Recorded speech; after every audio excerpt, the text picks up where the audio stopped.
Բարև ձեզ։ Մենք շարունակում ենք քննարկել հայ եկեղեցու դեմ իրականացվող համակարգային գործողությունների թեման միջազգային իրավական նորմերի եւ սահմանադրության լույսի ներքո, համառորեն հիշելով, որ Հայաստանի Հանրապետությունը միջազգայինորեն ճանաչված իրավական պետություն է։ Այսօր տաղավարում հյուրընկալել ենք կրոնի եւ համոզմունքի ազատության հարցերով միջազգային փորձագետ Իզաբելլա Սարգսյանին։ Բարև ձեզ։ Բարև ձեզ։ Մենք մեր տաղավարում եւս ձեզ հետ եւ այլ մասնագետների հետ քննարկել ենք այն հարցը, թե ինչպես պետությունը իր կառույցներով վարչապետից մինչև որևէ ազգային անվտանգության աշխատակից իրավունք չունի միջամտելու եկեղեցու ներքին ինքնավարության գործերին։ Սա թվում է թե պարզագույն նորմ է, միջազգային իրավական, սահմանադրական պարզագույն նորմ է, որը ոտնահարվում է չգիտենք ինչու անընդմեջ, բայց հարցս հետևյալն է այս անգամ։ Փորձենք պարզաբանել ներքին ինքնավարության սահմանումը։ Այսինքն, երբ ենթադրենք եկեղեցին, հոգևորականը, կրոնական կառույցը ամբողջականության մեջ որևէ հանրային հնչեղության հարց է բարձրացնում, ոչ ծիսադավանաբանական գործունեություն է իրականացնում, այլ հանրային հնչեղության որևէ հարց, դա նույնպես իր ինքնավարության սահմաններում է։ Եկեք այսպես անենք, երկու տարբեր մաս ունի ձեր հարցը, ես երկու մասի կբաժանեմ ձեր հարցը եւ հետո փորձենք միգուցե ամփոփել, երկու հիմնարար իրավունքների մասին է խոսքը գնում։ Մեկը կրոնի կամ համոզմունքի կամ ինչպես կոնվենցիան է ասում, մտքի, խղճի եւ կրոնի ազատության հարցն է եւ ինքնավարության սկզբունքը դրա մեջ է մտնում։ Դա ինքնավարությունը կրոնական կազմակերպությունների իհարկե շատ մեծ պատմություն ունի, դեռ չգիտեմ, միջնադարից սկսած եւ հետո, երբ որ խոսքը գնում էր եկեղեցու եւ պետության անջատման մասին։ Այն ամենը, ինչի մասին մենք խոսում ենք միջազգային իրավունքի, դա բավական նոր բան է, երկրորդ աշխարհամարտից հետո ձևավորված ճարտարապետություն է մարդու իրավունքների, մարդու իրավունքների միջազգային դաշնակներ եւ այլն։ Բայց այն ամենը, ինչ ամրագրված է այդ դաշնակների մեջ, կամ մարդու իրավունքների համընդհանուր հռչակագրի, մեր սահմանադրության, մարդու իրավունքների մասով, իհարկե շատ երկար դարերի պատմություն ունի։ Եվ միշտ պետության եւ կրոնի, պետության եւ եկեղեցու այդ սահմանները որտեղ են անցնում, հիմք են եղել կրոնական պատերազմների, հիմք են եղել կրոնական հալածանքի, հիմնականում կաթոլիկների եւ հետո բողոքականների մեջ, իսլամական երկրների փոքրամասնությունների հանդեպ, այսինքն այն ձևակերպումները, որ այսօր կան, բյուրեղացրել մարդկությունը նախ եւ առաջ հոլոկոստից հետո, երբ որ հասկանալի դարձավ եւ պարզ է, որ հոլոկոստի մեջ կրոնական գործոնը, մովսիսականությունը, որպես կրոն եւ որպես հրաների կրոն, մաս է եղել եւ հալածանքների եւ հոլոկոստի եւ խտրականության եւ երբ որ ձևավորվեց այս ճարտարապետությունը, ինքը հիմք ընդունեց մարդկության այդ ամբողջ փորձը։ Դրա համար այդ ավտոնոմիան կամ ինքնավարությունը, բաժանումը եկեղեցուն պետությունից, ինչպես նաև բոլոր կրոնական կազմակերպությունից, համահավասար պետությունից, դա դարերի մեջ եկած ինչ-որ մի բան է, որը ձևակերպվել է այսօր։ Հիմա երբ որ մենք խոսում ենք կրոնական կազմակերպությունների տվյալ պարագայում, հայրաքելական եկեղեցու ինքնավարության մասին, նախ եւ առաջ խոսքը գնում է իհարկե ներքին կառուցվածքի, խոսքը գնում է վարդապետության, նվիրապետական կարգի, ծեսերի եւ ներքին որոշումների մասին։ Սա մի մասն է։ Այդ ինքնավարության սկզբունքը ուղղակի նաև մեծ լսողների համար է, ովքեր որ կուզեն նայել, շատ հստակ ձևակերպված է մարդու իրավունքների Եվրոպական կոնվենցիայից բխող, Հայաստանը քանի որ Եվրոպայի խորհրդի անդամ է, մեզ համար կարևոր ստանդարտ է մարդու իրավունքների Եվրոպական կոնվենցիան եւ Եվրոպական դատարանի որոշումները։ Որոշումներով է սահմանվում, ինչպես նաեւ կա ՄԱԿ-ի հենց դաշնագրից բխող ընդհանուր մեկնաբանություններ, որտեղ ասենք դաշնագրի մեջ գրված են իրավունքները եւ հետո մեկնաբանության հարց է առաջանում եւ կա օֆիցիալ մեկնաբանություններ, որոնք կոչվում են ընդհանուր մեկնաբանություններ, կա ընդհանուր մեկնաբանություն թիվ 22, ովքեր որ ուզում են լավ կլինի ստուգեն, միգուցե մեր պետության իրավաբաններն էլ նայեն, թե ընդհանուր մեկնաբանություն թիվ 22-ը ինչ է ասում, որտեղ եւս հստակ սահմանվում է, որ կրոնական կազմակերպությունները ազատ են իրենց կրոնական առաջնորդներին, իրենց ուսուցիչներին ընտրելու այդ ազատություն ունեն։ Դա խոսքը գնում է հենց ՄԱԿ-ի մակարդակով եւ Եվրոպական կոնվենցիա։ Այստեղ երկու կարծիք լինել չի կարող։ Մենք նվիրապետական կարգ։ Հա, այդ մասին, այո, դա գրված է շատ ուղիղ եւ արտացոլված է նաեւ Եվրոպական դատարանի որոշումների մեջ։ Այդ մասին խոսել ենք բազմիցս, դրա համար էլ չեմ անդրադառնում։ Սա ինքնավարության սկզբունքն է։ Նաեւ օրինակ ՀՀԿ-ն ասում է դրան պատասխան, որտեղ պետություն ունի պատասխանատվություն, ասում է պատասխանատվություն, հարգելու պատասխանատվություն։ Այսինքն պետությունը պարտավոր է հարգել բոլոր կրոնական կազմակերպությունների ինքնավարությունը, իրենց նվիրապետությունը, ինչպես են ընտրում, ենթադրենք կաթողիկոսին կամ տվյալ կրոնական կազմակերպության ղեկավարին կամ հոգևոր խորհուրդը, դա հանդիսանում է կրոնական կազմակերպության ինքնավարության բազային սկզբունք։ Սա ձեր հարցի մի մասն է ինքնավարությունը։ Ինչ վերաբերում երկրորդ մասին, հա, ինչ կարծիքներ կարող են արտահայտել հանրային հնչեղության։ Սա արդեն գալիս է, ուրեմն դա էլ ասեմ, ուղղակի ֆիքսելու, ովքեր կուզեն ստուգել, նայել, կարդան, Եվրոպական կոնվենցիայի 9-րդ գլուխը, դա մտքի խղճի եւ կրոնի ազատության գլուխն է, հոդված 10-ը դա արտահայտվելու ազատության գլուխն է։ Եվ եթե նայեք, ինչպես է Եվրոպական դատարանը մեկնաբանում, այդտեղ հստակ ասում է, որ հոդված 9-ը շատ հաճախ պետք է մեկնաբանել հոդված 10-ի եւ հոդված 11-ի հետ համակցությամբ։ Իսկ հոդված 11-ը դա արդեն ասոցիացիաների եւ միավորումների ազատությունն է, հա, որտեղ մարդու իրավունքները ընդհանրապես դրանք sense առանձին իրավունքիկներ չեն։ Դրանք բոլորը փոխկապակցված են եւ մեկը մյուսից բխում է։ Դու չես կարող խոսել կրոնի խղճի ազատության մասին առանց արտահայտվելու ազատության մասին խոսելու կամ կարծիք արտահայտվելու իրավունքի մասին խոսելու։ Եթե նայեք ընդհանրապես որտեղ է արտահայտման ազատության շեմը միջազգային իրավունքի, հա, դա միտեղ երկնքում է։ Դուք կհիշեք, հա, անգամ բաներ, որ միգուցե հավատացյալ մարդկանց համար դժվար է ընկալել, հա, Շարլի Էբդոյի ծաղրանկարները կամ եղել են Գերմանիայում դեպքեր, երբ որ, ասենք, Հիսուս Քրիստոսի մանրամաստվածածնի հետ կապված բավական իմ կարծիքով վուլգար, չգիտեմ, ինչ-որ ֆիլմեր են նկարահանվել, բայց այդ բոլորը տեղավորվել են արտահայտման ազատության ծիրում։ Հիմա, եթե միավորենք երկուսը, այս 3 հոդվածներն էլ, կամ եթե 2 հոդվածի մասին խոսենք, խղճի ազատության, կրոնի ազատության եւ արտահայտման ազատության, երկուսն է Հայաստանի Հանրապետության սահմանադրական իրավունքներ են, բոլորի համար, անկախ նրանից այդ մարդիկ հոգեվորական են, թե աշխարհիկ։ Չկա որևէ օրենք կամ որևէ սահմանադրական նորմ, որը կարգելի որևէ հոգեվորականի ազատ արտահայտումը։ Ցանկացած հարցի վերաբերալ։ Եվ եթե նայեք ընդհանուր մեկնաբանությունը, կարծեմ 10-ն է ընդհանուր մեկնաբանություն, թիվ 10, որը վերաբերում է արտահայտման ազատությանը, այդտեղ կոմիտեն ասում է, որ արտահայտման ազատությունը եւ կարծիքի ազատությունը դա ժողովրդավարական հասարակության հիմքն է։ Իսկ ինչպես է ստացվում, որ կարծիքը, եթե չի համապատասխանում, ենթադրենք տվյալ պետության, ավելի ճիշտ ոչ թե պետության, այլ կոնկրետ կառավարության որդեգրած քաղաքականությանը, այդ կարծիքը կարելի է համարել հակապետական եւ կարծիք արտահայտողի մեղադրել ոչ թե կարծիք արտահայտելու մեջ, այլ հակապետական գործողությունների եւ հակապետական կարծիքներ արտահայտելու մեջ։ Հենց դա է ժողովրդավարության, բազմակարծության կամ պլուրալիզմի, բազմակուսակցականության եւ առհասարակ հենց ժողովրդավարական հասարակության հիմքը,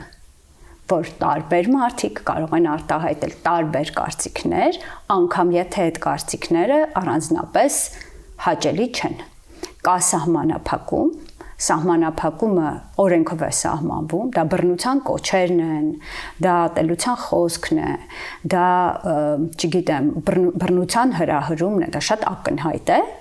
որ այդտեղ իհարկե կա սահման եւ ազատ խոսքի եւ արտահայտման ազատության։ Ուրիշ բան է, որ մենք դա դնում ենք ավելի մեծ կոնտեքստի մեջ, միջազգային իրավունքի։ Դու տեսնում ես, որ ազատ խոսքի կամ արտահայտման ազատության շեմը շատ բարձր է։ Եվ երբ որ մեր կառավարությունը կամ ուրիշ կառավարություն ասում է, այս կարծիքը հակապետական է, նախ դա պետք է ինչ-որ ձևով ապացուցվի, եւ երկրորդը, եթե կարծիքների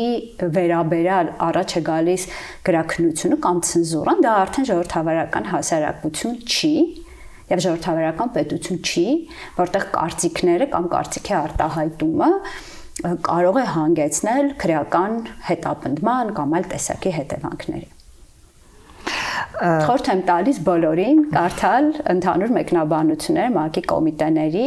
ինչ վերաբերում է արտահայտման ազատությանը երկուսը կան, որտեղ շատ մանրամասն կոմիտեն խոսում է այն մասին, թե որտեղ են սահմանափակող գծերը եւ ինչքան կարեւոր է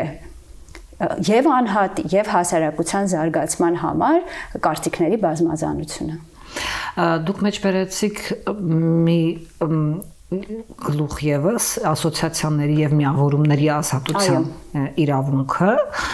ինչ է հատկապես այդ իրավունքը սահմանում։ Նայեք, բացի կարծիքի արտահայտման, որ վերաբերում է յուրաքանչյուր քաղաքացուն։ Նայեք, ես կարդամ խղճի կրոնի եւ համոզմունքի ազատության գլուխը եվրոպական կոնվենցիայի։ Միգուցե նման առիթ չեմ ունենա, միգուցե սա շատ բազային բան է, բայց կարծում եմ միգուցե արժի քննարկել մեկ անգամ, որ այդ պատկերացումը կազմվի։ Տեսեք, ասում է, յուրաքանչյուր ոք ունի մտքի, խղճի եւ կրոնի ազատության իրավունք։ Այս իրավունքը ներառում է իր կրոնը կամ համոզմունքը ունենալու կամ փոխելու ազատությունը, ինչպես մի անձնյա, այսինքն մարդը կարող է ունենալ կրոն, կարող է հավատալ կամ չհավատալ, կարող է փոխել իր կրոնը, մի անձնյա ինքն իր մեջ։ Ինչպես միանձնյա, այնպես էլ այլոց հետ համատեղ եւ հրապարակավ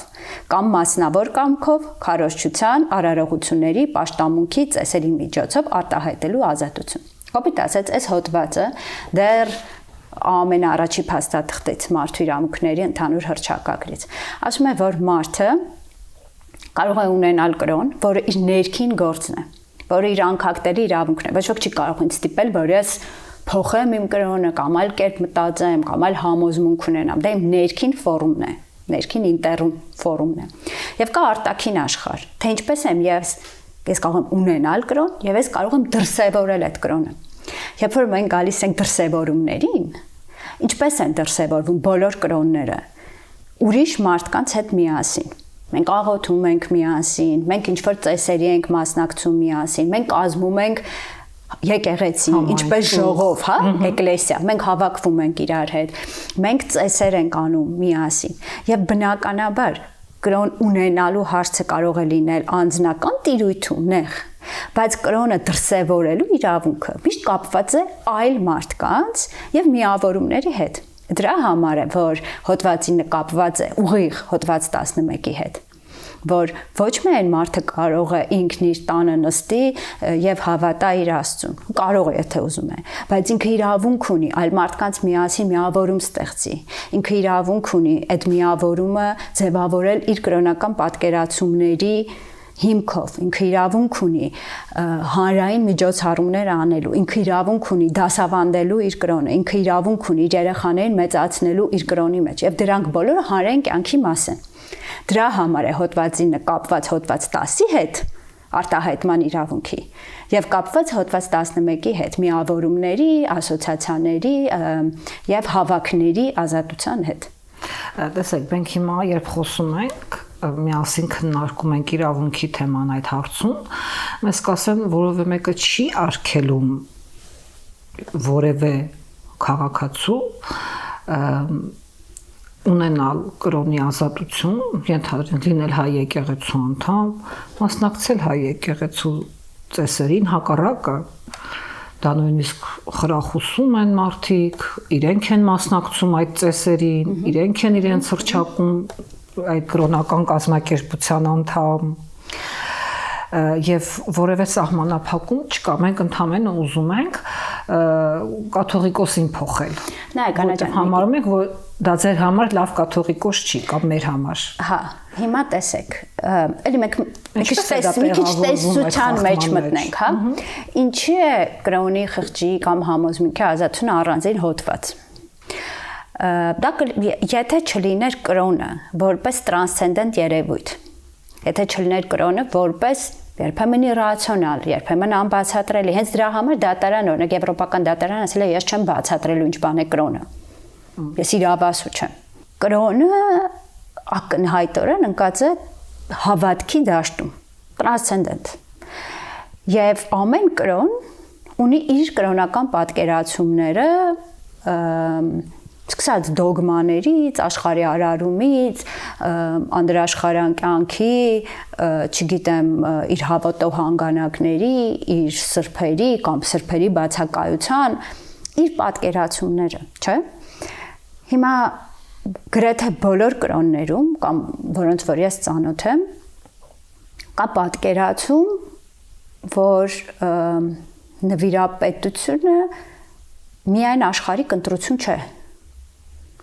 Եվ կաթոլիկներն են հավատում, որ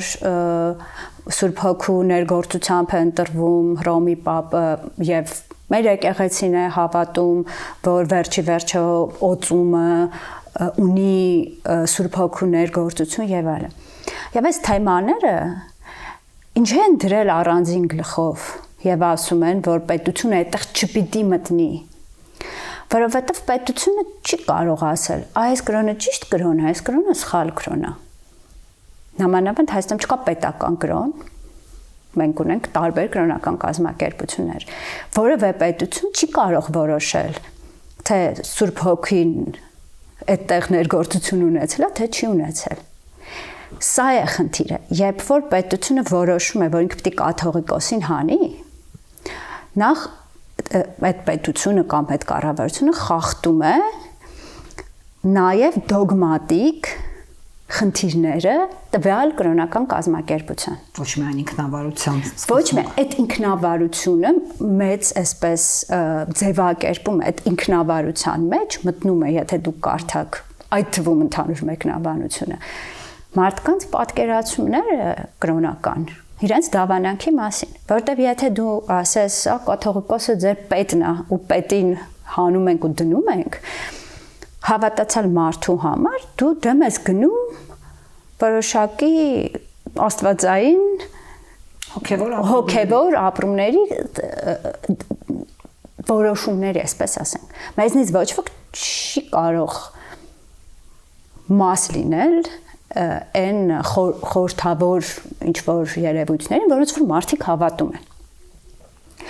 Եվ ավելին, պետությունը պարտավոր է խտրական վերաբերմունք չունենալ։ Այսինքն, եթե դու ասում ես, այ ձեր պետը լավը չի, ես ձեր պետին հանում եմ, ենթադրվում է, որ դու հետո պիտի գնաս բոլոր բողոքական եկեղեցիներ, հետո գնաս, ասենք, իսլամական համայնք, հետո գնաս, չգիտեմ, բահայիների մոտ, հետո գնաս եզդիների մոտ, գնաս ամենտեղ, ասես, ես մի հատ պիտի նայեմ ձեր հոգևոր կառուցվածքը, հանձնաժողով ստեղծեմ ազգային ժողովում, հասկանամ ձեր հոգևոր կառուցվածքը ճիշտ է, թե սխալ։ Դա ուղղակի այնքան աբսուրդ բան է, որևէ պետության ղեկավար չի որոշում ով պիտի լինի Հռոմի Պապը կամ Հռոմի Պապին հանեն, դնեն իրենց Հռոմի Պապ։ Ես չեմ ասում հարցի քաղաքական մասը։ Պարզ է, որ բոլոր ընտրություններում կան տարբեր ֆրակցիաներ եւ չգիտեմ պայքար է գնում եւ այլն, բայց տեսականորեն ամեն կրոնական կազմակերպություն ունի իր պատկերացումը, կրոնական պատկերացումը իր նվիրապետության մասին։ Հիմա այսինքն դա կարող է ուղղակիորեն խաթարել նաև կոնկրետ այդ եկեղեցու, այս պարագայում հայ առաքելական եկեղեցու հետևորդների կրոնական ազատությունը, ոչ միայն բուն ինստիտուտի ինքնավարությունը, այլ նաև հետևորդի, որտեղ դա առնվազն հույզերի կրոնական հույզերը եւ այլն մի քիչ բարդ է, այդ կրոնական հույզերը կարող է վիրավորական լինել։ Վիրավորականը այնքան էլ իրավական եզր չի, ճիշտ որ ասեմ, եւ կրոնական զգացմունքները իրավական եզր չի։ Դա հոգեվոր հույզերի հանդեպ ոտնձգություն։ Դե նայեք, այդ արտահայտման ազատության տակ կա մի քիչ ընկնում եւ այդ կրոնական հույզերը, ճիշտն ասած, ասում են ոչինչ, դու ունեցի կրոնական հույզեր, ուրիշ մարդը կարող է ունենա ուրիշ կրոնական հույզեր կամ չունենա հույզեր։ Դա մի քիչ սրատակ չի մտնում, չի կարգավորվում։ Բայց այն որ ինչի կա այս հոդվածը, ինչի ենք մենք կրոններին առանձնացնում պետությունից ընդհանրապես եւ այլ կազմակերպություններից եւս։ Մենք չենք նայում, չէ՞, կրոնակ դրա համար կա այդ առանձին հոդվածը։ Մենք չենք ասում, որ դրանք NGO են, կամ դրանք ՍՊ են, կամ դրանք, չգիտեմ, ֆուտբոլի ֆեդերացիա են։ Մենք ընդունում ենք որպես իրավունքի հիմք, որ կրոնական կազմակերպությունները տարբերվող են այլ միավորման տեսակներից, որտեղ այդտեղ կա նաև այդ իրացիոնալ, տրանսցենդենտ ինչ որ մի տար, որը որ հավատացյալների իրավունքն է դրան հավատալ կամ չհավատալ։ Որտեղ եթե մենք մտնենք այդ թեմայի մեջ, որն է ճիշտ կրոն, որն է սխալ կրոն, ու ոնց են ընտրել, ինչ են ընտրել, այդ դեպքում բոլոր կրոնները պիտի, չգիտեմ, ոտքից գլուխ շուտ գան, որտեղ եթե դու հավատացել չես կամ եթե դու այդ կրոնի մաս չես, եւ դու կողքից կարդում ես ինչ որ բաներ, որ մարդիկ ասենք հավատում են, որ իրենց առաջնորդը այսինչ մարդն է, որովհետև 7-րդ դարից ինքը սերում է մի ընտանիքից։ Օրինակ, եթե դու դրա մեջ չես քո համար, 7-րդ դարից այդ ընտանիքից ոնց, բայց երբ որ դու դրա մեջ ես, դու դրան հավատում ես, դրանով հավատը տարբերվում շատ ուրիշ բան, դու դրան հավատում ես։ Եվ միջազգային իրավունքը պաշտպանում է մարդուն եւ իր իրավունքը հավատալու կամ չհավատալու։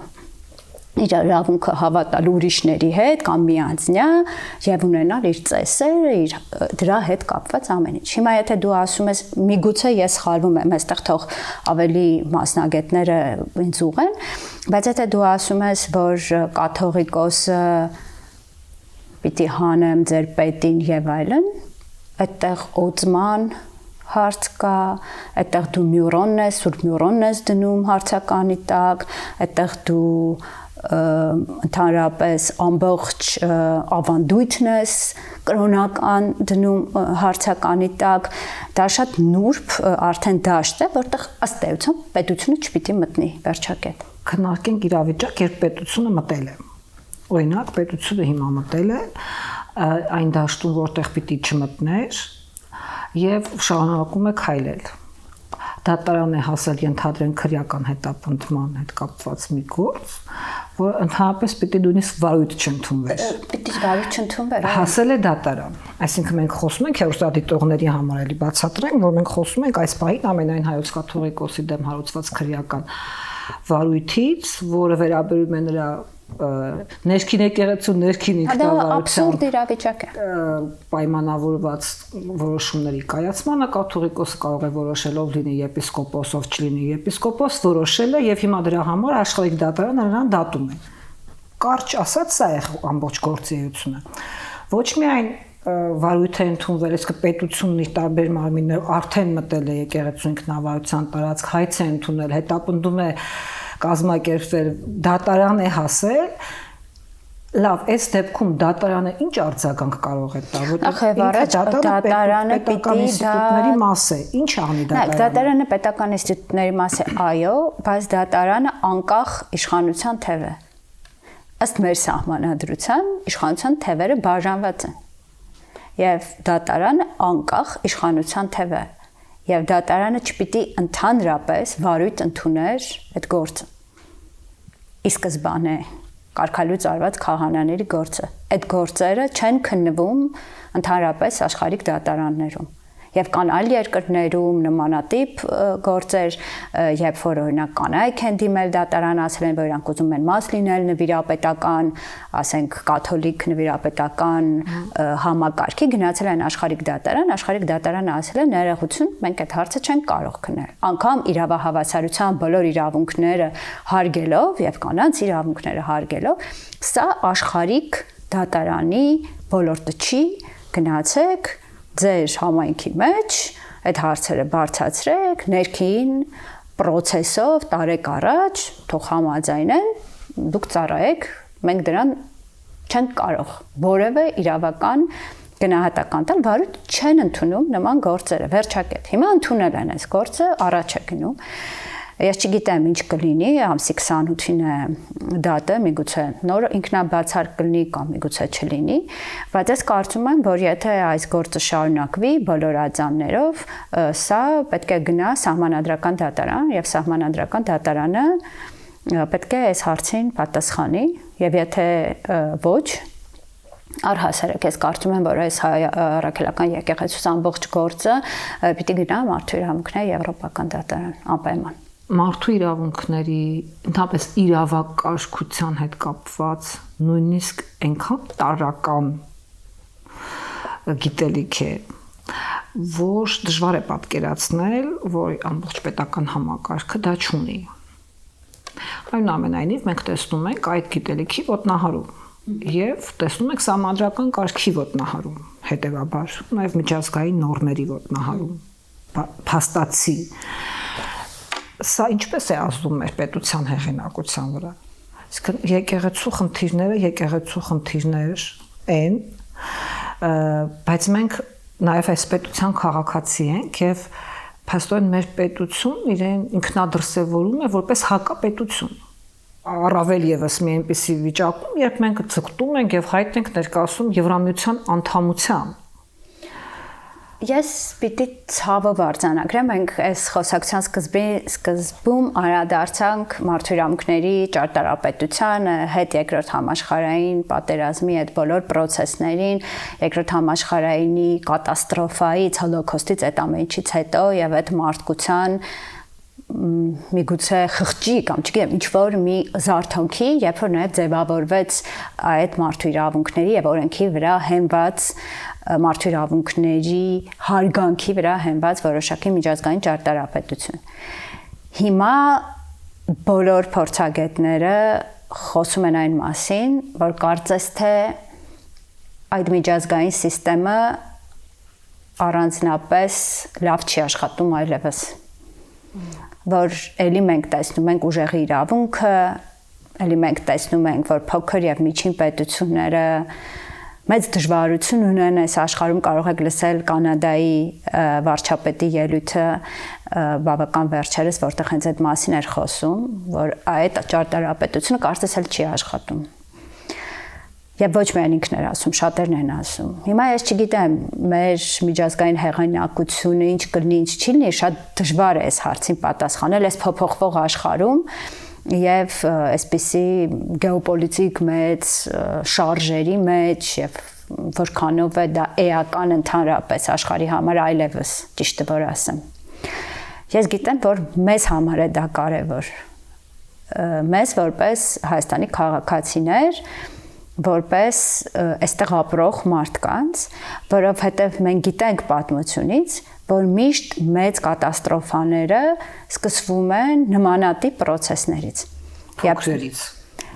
Հիմա գիտեք գլոբալ չեմ ասում, ես հիմա ասում եմ Հայաստանի Հանրապետության մասին։ Երբ որ բազմակրթությունը լրացվում է, երբ սկսում են հայտարարել, որ կա ճիշտ ուղիղ, ճիշտ ճանապարհ, ճիշտ դոկտրին եւ բոլոր մնացածը սխալ են կամ ովքեր որ դրան հակաճառում են պատերազմի, չգիտեմ, հրձիկներ են եւ այլն։ Երբ որ փորձում է ձևավորվել մեկ ճշմարտություն, սա առաջին անգամը չի, միայն Հայաստանում չի, բայց այն մարդիկ, ովքեր որ այս ամենով զբաղվում են, այդ մարդու իրավունքները գիտեն, որ մեծ խնդիրները, այդ թվում իշխանության չարաշահման սկսվում են նման տեղերից, երբ որ լրացվում են անկախ ձայները, երբ որ լրացվում են իշխանության օպոնենտները, երբ որ ոչ օրինական ճանապարհներով փորձում են փոփոխություններ անել անկախ կառույցներում, լինի դա եկեղեցի, լինի դա դատարան, լինի դա այլ անկախ կամ բալանսավորող կառույց։ Դրա համար ես չգիտեմ միջազգային առումով մեր հեղինակության համար ինչ կլինի, ինչ չի լինի, դա հիմա շատ բարդ է ասել ընդհանրապես, միգուցե լինի, միգուցե չլինի, միգուցե առհասարակ էական էլ չի դա այլևս։ բայց մեզ համար, որպես Հայաստանի քաղաքացիներ, որպես այն մարդիկ, ովքեր ուզում են ստեղ ապրեն, ովքեր իրենց ապագան կապում են այս երկրի հետ, ովքեր իրենց երեխաների ապագան կապում են այս երկրի հետ, մեզ համար սա պետք է լինի ահազանգ, եւ ովքեր ինձ ճանաչում են գիտեն, որ ես զբաղվել եմ տարիներ շարունակ ավելի շատ կրոնական փոքրամասնությունների իրավունքների պաշտպանությամբ եւ շատ հաճախ բանավիճել եմ մեր նախկին իշխանությունների հետ, այդ թվում եւ մեր հայրաքելական եկեղեցու տարբեր գործընկերների հետ փոքրամասնությունների իրավունքների ընդլայնման կամ խախտումների վերացման ուղղությամբ կամ ճանապարհներ գտնելու, որ բոլոր մարդիկ Հայաստանում իրանց ներառված կան եւ հիմա էլ եմ դա համարում շատ կարեւոր, բայց եթե ես տեսնում եմ ակնհայտ հակաիրավական հակասահմանադրական process, որ այս պահին վերաբերում է հայրաքելական եկեղեցուն, ես չեմ կարող այդ մասին չբարձրաձայնել եւ ես կարծում եմ սա շատ կարեւոր հարց է ոչ միայն հայրաքելական եկեղեցու պարագայում, այլ ընդհանրապես Հայաստանի ժողովրդավարության եւ Հայաստանի ապագայի տեսակետից։ Ի վերջո հակաեկեղեցական արշավի մեջ ընդգրկված են շարքային քաղաքացիները, ոչ միայն եկեղեցականներ, ոչ միայն նույնիսկ ուղակի եկեղեցու հավատացյալներ, որոնք, ինչպես ասացինք, կարող են տարբեր հույզերի մակարդակում զգան իրենց իրավունքները ոտնահարված, ազատությունները սահմանափակված եւ այլն, այլ նաեւ պարզ մարդիկ, որոնք ենթադրենք հայտնվում են դատաիրավական համակարգի թիրախում, հակաիրավական թիրախում, հետո պարզվում է մարդ իզուր տեղը հանիրավի ամբաստանվել է, ենթադրենք վերջերս Արագածոտնի թեմի հաշվապահ կնոջ մասին ենք իմանում, հանիրավի ամբաստանվել է եւ որևէ պատասխանատվություն որևէ մեկը չի կրում դրա համար։ Մեր գոլեգաները Factor TV-ից պարզաբանում պահանջեցին քննչականից, որ ավելի մանրամասն կարագրեն, որտեղ այդ դեպքի մասին գիտենք միայն այդ տիկնոջ փաստաբանի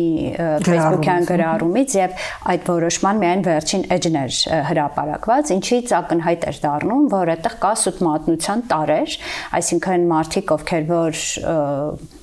դիմել էին քննչական մարմիններին որպես տուժող իրենք իրականում սուտ մատնություն էին դրսևորել այսպես ասեմ եթե կա հաղորդում հանցագործության մասին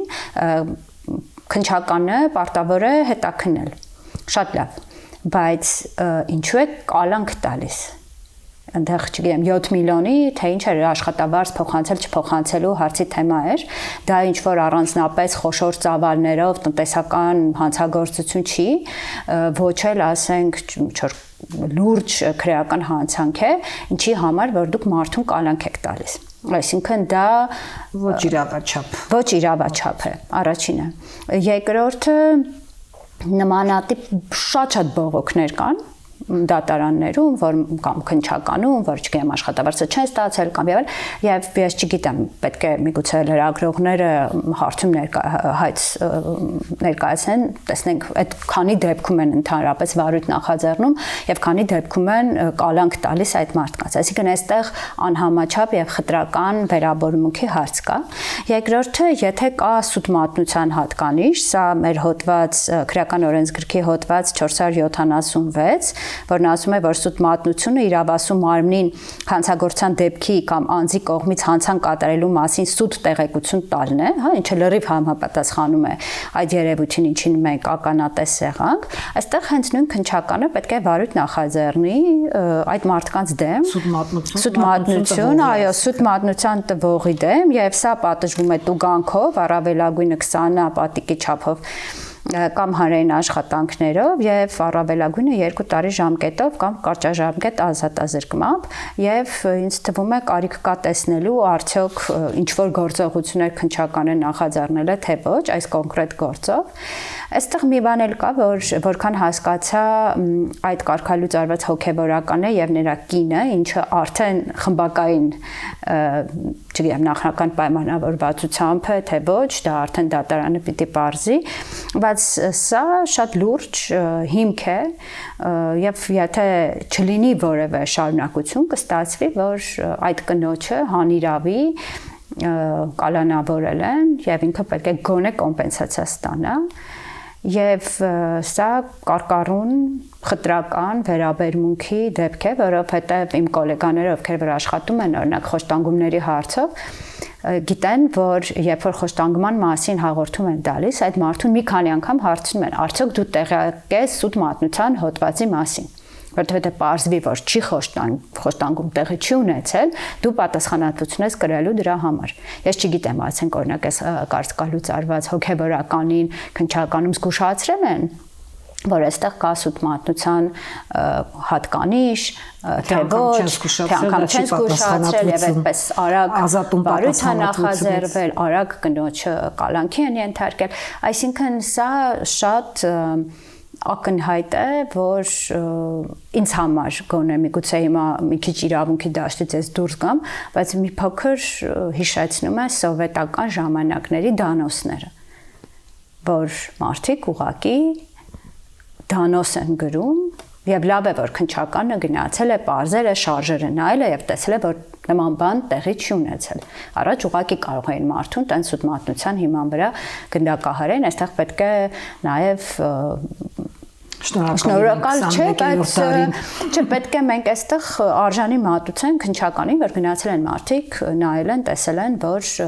չի եղել նման բան, բայց թե ինչ են կալանք տվել այդ կնոջը, ընդհանրապես հասկանալի չի։ Տեսեք, մենք էլի դիտարկում ենք դա համատեքստում բնականաբար, այսինքն համակարգային գործողությունների մասին ենք մենք խոսում։ Նույնիսկ այդ փոքր դեպքը ցույց է տալիս, որ համակարգային արշավ է, ինչպես ասում են, եւ ինչպես չեն սիրում դրա մասին խոսել։ Որ ԱԾ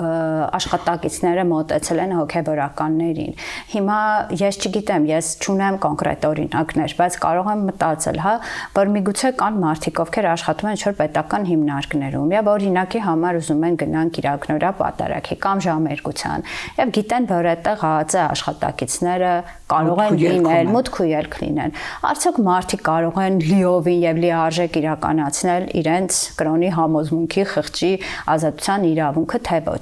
Մենք չունենք կոնկրետ գործեր, դրա համար չենք կարող կոնկրետ գործերի վրա խոսել, իսկ իրավունքը կոնկրետ բան է։ Մենք չենք կարող այդպես երևակայել, եթե չկա կոնկրետ մարդ, ով որ այդ մասին հաղորդում է տալիս, բայց իմանալով փորձալ երկրների, իմանալով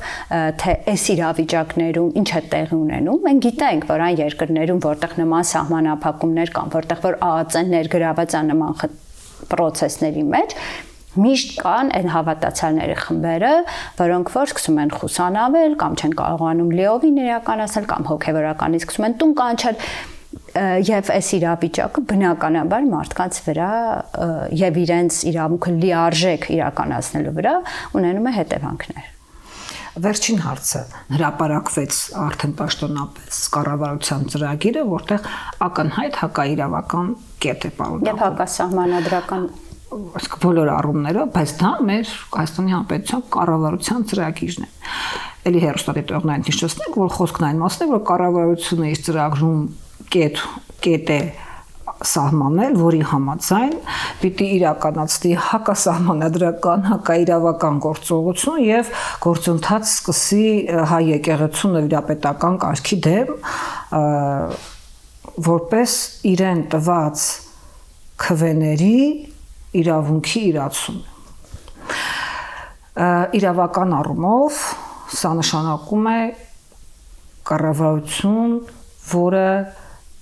ծրագրային մակարդակում պաշտոնական հակապետական գործողություն է իրականացնում եւ հրապարակում այդ մասին։ Այսինքն կառավարությունը ինքը իրեն ապալեգիտիմացնում է։ Ես կարող եմ ասել, որ սա այն հարցն է, որ եւս պիտի գնա սահմանադրական դատարան, սա պետք է վիճարկվի սահմանադրական դատարանում, հենց դեր ասած հիմքերով, բայց այն որ դու չես կարող քո ծրագրի մեջ գրել հակասահմանադրական որևէ բան, նույն հաջողությամբ կարող եք դուք ծրագրի մեջ գրել, որ ես օրինականացնում եմ կտանքները, խոշտանգումները, ես օրինականացնում եմ բազմակնությունը, ես օրինականացնում եմ անչափահասների հետ ամուսնություն, այսինքն ցանկացած մի բան, որը որ հակա